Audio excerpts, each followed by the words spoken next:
Little and the show is Friday Night Debate.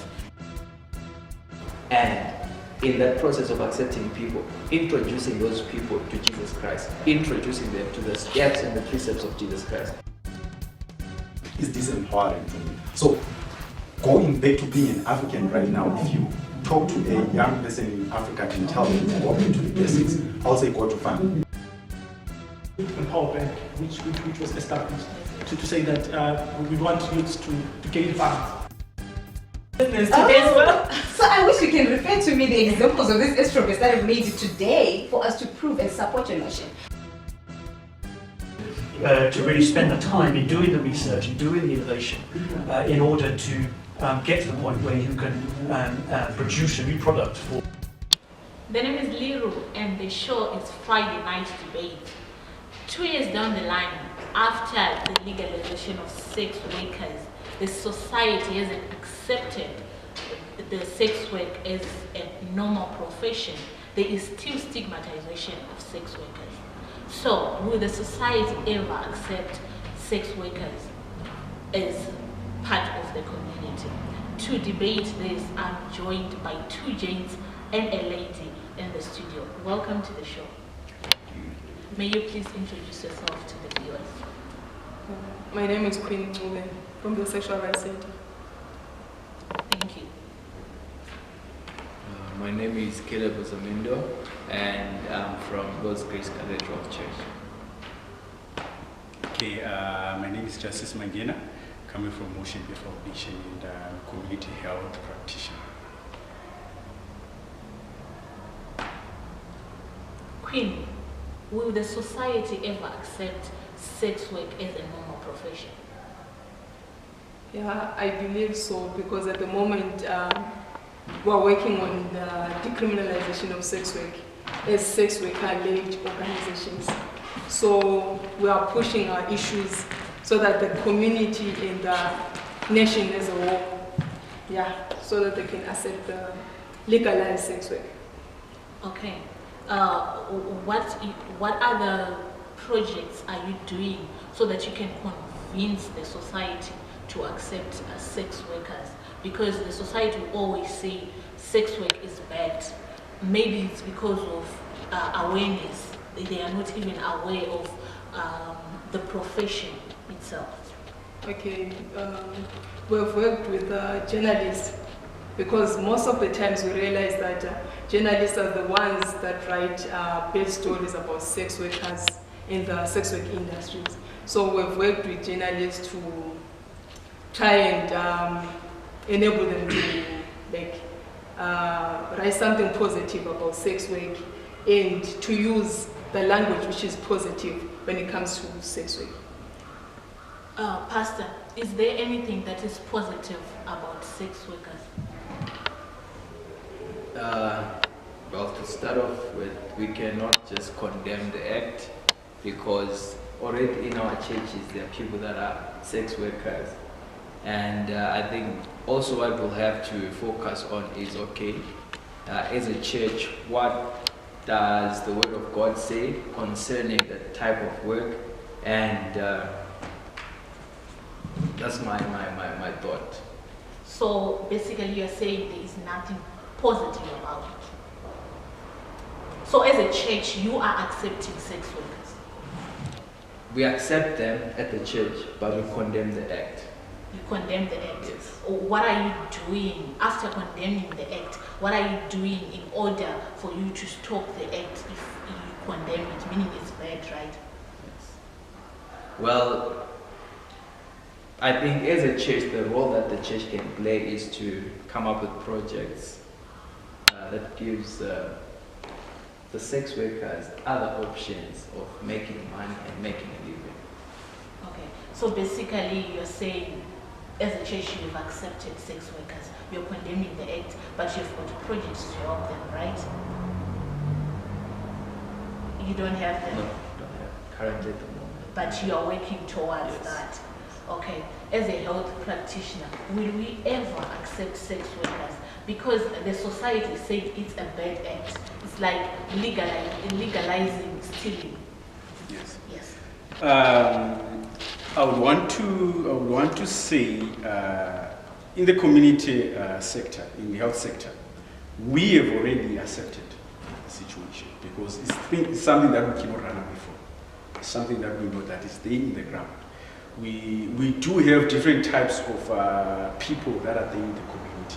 So the health sector is there to serve people, it's to serve the societies, to serve the community.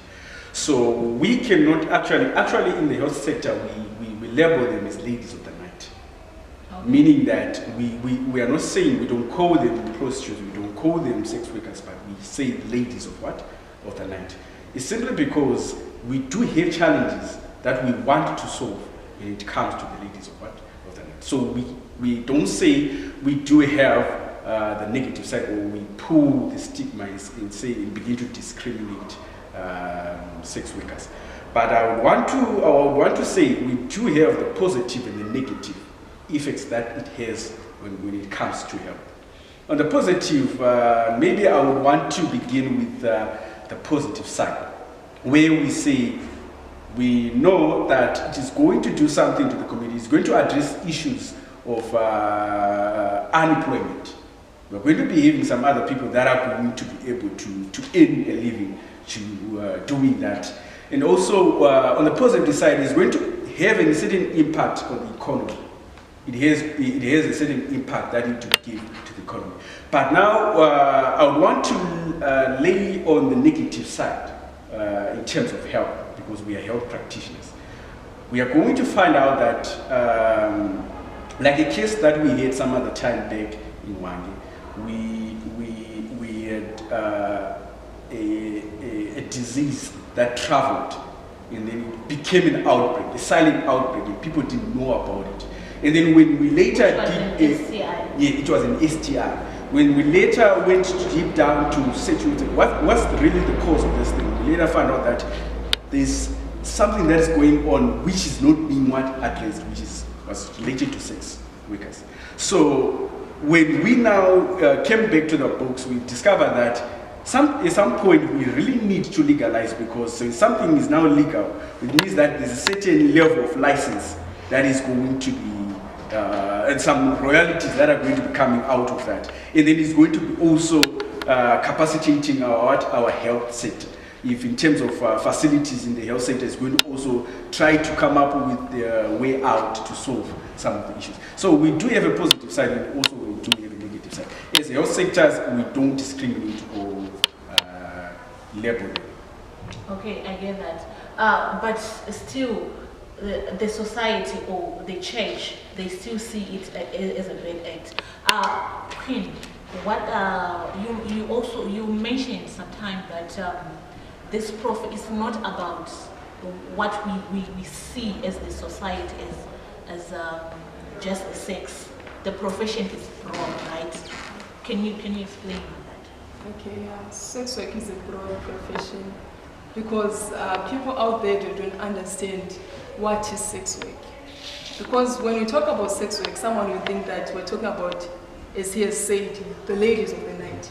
But that's not sex work. You know, a definition, the proper definition of a sex worker is someone who has sexual intercourse with someone, right, in order to gain something. It can be resources, goods, money. So you're doing that in exchange of something. So it's either it's your school fees, anything. It always has to be sexual intercourse. Yeah, sexual intercourse. So when you come to, maybe for example, if you go to our clinics, we've got our own clinics for the key population for sex workers. So if we define sex work to you, we just say someone who has got like maybe 2 or more boyfriends, and then you sleep with them, then you benefit something. You are already a sex worker. So it means that you can be married, but if you've got 2 or more boyfriends, 2 or more people that you indulge with in exchange of something, already you are labeled as a sex worker. So we accommodate you. Wow. We welcome you to our industry. Wow. Already you're a sex worker. Wow. So sex workers are different. We've got bar-based sex workers. You find them in Etwe Valley, Mana Hotel. Those are bar-based sex workers. We've got street-based sex workers. Those ones, maybe you can find them by Connaught Avenue. You've got brothel-based sex workers. We've got home-based sex workers. You understand? So home-based sex workers, even a university student can be a sex worker, because we never know she's indulging in sexual intercourse for the benefit of something. It's not all about you saying, I'm selling sex. You can have 3 or more boyfriends. So when it comes to our facilities, we welcome you. You are a sex worker. That's sex work. Okay. So how can you say we have accepted sex work when we do not even know the definition of sex work? Like she said, they are not ladies of the night. When we are labeling that, we're not actually saying these are maybe sex workers, but we are trying to come up with a way to say ladies of the night, because we wanted to remove that stigma. Because what will cause some people to have serious issues or failure to adapt to certain diseases and situations is because they have been labeled. So we don't want, when we're dealing with health issues, it's all about helping someone to adapt to a certain, to new changes that are there. So when we're labeling them, we don't use the word sex worker, we don't use the word prostitute, we use the word ladies night, or maybe which another word which we use, try to think some of the words. But we want to run away from the way word go that we want to discriminate. Okay. Most of this condemnation comes from the church, which I will call the society in this case. Does the church know the definition of sex workers?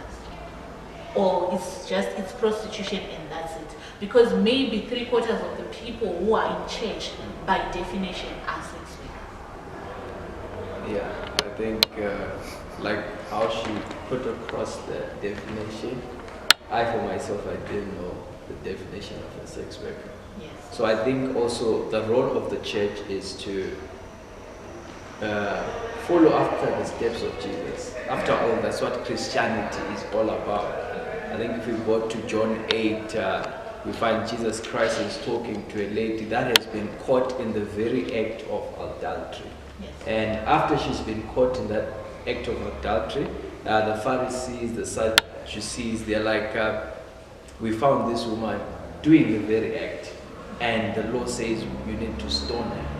And Jesus Christ begins to write down and says, if there is anyone who has never committed any sin, let him be the first to cast the first stone. So I think the role of the church is not to provide or to be a source of condemnation, or in that process of accepting people, introducing those people to Jesus Christ, introducing them to the steps and the precepts of Jesus Christ. The interesting thing that I like about that chapter is that Jesus Christ says to that lady that go and sin no more. I think the role of the church is to preach that. Go and sin no more. Queen, can you be a Christian and a sex worker at the same time? Yes, that is very possible, because sex work, it's work. Because as sex worker-led organizations, most of our advocacy is based on saying sex work is work. So that's why we don't want that's name calling if you're saying ladies of the night. Because already, not everyone who is a sex worker is a female. No. Oh. The male sex workers are diverse. Here in Bulawayo, there are male sex workers, men who are selling sex to women. And when we've got trans sex workers, trans women, we've got gay sex workers here in Bulawayo. I'm speaking about Bulawayo, right? So sex work is diverse. So sex work, there are different people with different sexual orientations, but they're sex workers. So if you go to some bars or go to some places, you meet a gay sex worker. Yeah, he's selling sex. Okay. And then the other thing, when I just wanted to ask, like, if you're saying ladies of the night, as a healthcare service provider or a community worker, which policy are you using? Because as far as I'm concerned, every policy that we advocated for, we said we wanted it to be called sex work, not commercial. There's nothing commercial about sex work. Why don't you call a doctor a commercial doctor? Because all of in all the professions, you're gaining something, you're gaining money. Why don't you call a teacher a commercial teacher? So that's why we said sex work. So I don't know which policies that you're using, because as far as I'm concerned, in all the frameworks that we're using in sex work, there is nothing called ladies of the night. That is actually the stigma that is being used out there.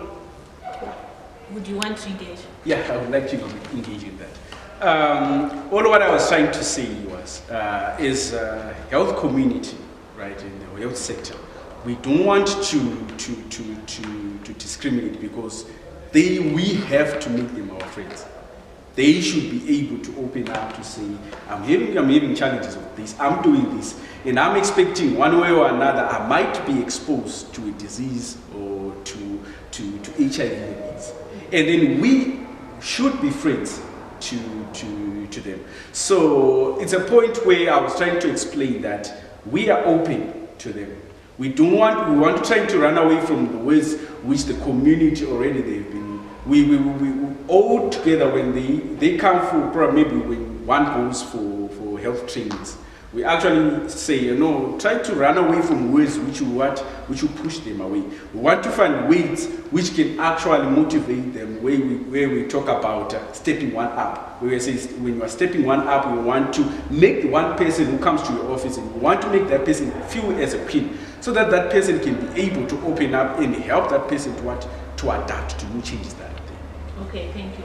So we will drop the name ladies of the night and we will stick to sex workers, right? Okay, Queen. So if the church is to provide you with other projects or any peace jobs or work in exchange, or for you to get those resources that you exchange sex for, without them condemning you, but maybe just saying, okay, we have another way that you can use to make money with, would you accept that? Definitely we will accept that, because the church will be empowering us. So there's nothing wrong with that. Yeah, there's nothing wrong with that. Okay. So are you ready to start projects that can empower the sex workers? I think the church is broad, and it's a good initiative that the church has to take in terms of not just condemning the act, but to provide projects and resources, and I think it's a good idea. Okay. From this debate, what I've noticed is there is lack of awareness. The people out there, they don't even know what sex work is. And this whole name calling, you can do it innocently without actually knowing that you're stepping on someone else's toes. So what do you think is the way forward, so that maybe the society can get to know your work better and get to accept you more, or even help you? Okay. The thing is, first of all, he said he come from the health sector, and he alluded that they are treating us right. They are trying to make everything look as if it's okay. Yet in reality, the things that are happening in the health sector, there is a lot of stigma and discrimination. As I have said, that sex workers are diverse. So at times you can go to a healthcare facility, especially local clinics, those local clinics, right? If you're a transgender sex worker, and then you try to explain to them that I'm a transgender sex worker, I've got an STI, they start stigmatizing you. How did you get this STI? So how are you working? So you are telling us that you sleep with other men, something like that. So I think in the healthcare, like in the healthcare actually is stigmatizing you before we even get to the community. Okay, but isn't it that as sex workers, you have got your own special clinics and organizations? I am sure they will set up in order to reduce this stigmatization, maybe up to a point when the society has really accepted you. Yeah, the reason why we have our own clinics is because most of us were faced stigma and discrimination within the local clinics. So in our clinics, we feel comfortable because the nurses and doctors who are there, they are trained to treat us in a good way.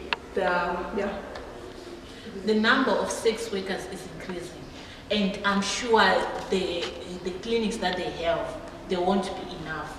But then she's still saying, you as the public clinics, you are stigmatizing. Okay, this is a challenge that is we are a developing country. There are some new changes that are coming in. We find out that in the health sector we do have staff that have been working from maybe 2000, maybe 1982 when I was getting born, and they're still there in the sector. And then you find out that back then it was something that was like, why do you need a condom?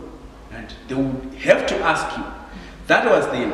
Now we are now into a new generation where things are changing. And then we do have workshops where we actually have to be discussing to say, no, if someone comes and asks for a condom, you do have to say, there are the condoms that are there. You don't have to ask him, why do you want to use? Because someone is asking for a condom, definitely knows the reason why you're asking for a condom. So we do have workshops that are there for local health practitioners. But it's still something that is moving because we are looking at a situation where we are developing. We are moving away from the culture, the thing that we used to have back then. And then we also have some old guys that are still there, and then bringing in new guys into in the health sector. We are not, all what we are basically saying is, everyone is a friend. Whether you are coming from the industry, which has to do with construction, you have to come in, and the same way we treat patients, it's the same way I have to treat the next patient that is coming in. So it's actually part of the infection control measures where you have to deal with each patient the same way. Not regarding to say you are having STI, so I have to label you or I have to put you aside. We actually have to be friendly. We do have institutes that at every local health institute, there is a friendly unit where they have to be addressing such issues. Okay. Queen, what about the church? Are they stigmatizing you as well? Yeah, in the churches, as I have said, that sex workers are diverse. At times, you go to church, people know that you are gay, so they start stigmatizing you for your sexual orientation. So, yeah. Even if they discover that you're a sex worker, it becomes double. Okay. I think from what I'm picking up from this debate is that we still have a long way to go, but there are measures in place for us to get there. The church is organizing projects, and the health sector, are they not organizing projects? Yeah, they can organize projects. Then it won't work. Or you want resources, right? Yeah, if they are going to give us resources, yes, and the or money you want that the same money that you get through sex work, right? So if you are going to get that, it's still okay. Yeah, okay. okay. So they are doing that, and the health sector is saying, even if you don't want to go the church route, they're still there for you. She doubts, but obviously it's a journey, right? It starts with one step. Yeah. What are your last words to this? My last words concerning this issue is, you want to make sure that whatever actions that you're doing or you're working, you want to know, because the environment, the workplace that you are, the environment that workplace, whatever you're doing to do production, you want to make sure that it is not going to affect your health. We as the health community, we just want people to make sure they make health as their first priority. You are going to be earning money, but make sure that you are not putting it on the risk of of your health. Whatever you are going to be doing, what decisions in production, way of production you are going to be doing, make sure that health is what is the priority. That's all I can say. Okay. What do you have to say? Maybe just 3 things. 1, Jesus Christ is love. Jesus Christ forgives. Jesus Christ cares. Jesus Christ loves the sinner and not the sin. Thank you so much. Queen, your last words to the viewers. I just want to say sex work is work, and stop stigmatizing and discriminating sex workers. Okay. Thank you so much, James, for joining us. Thank you so much, Queen, for coming to the show. Thank you so much, Zimbabwe, for watching. I hope this is a step in the right direction. Please do leave your comments below. Remember to like and subscribe to our channel. Remember to also take care of others and yourselves as well. Until next time, it's bye for now.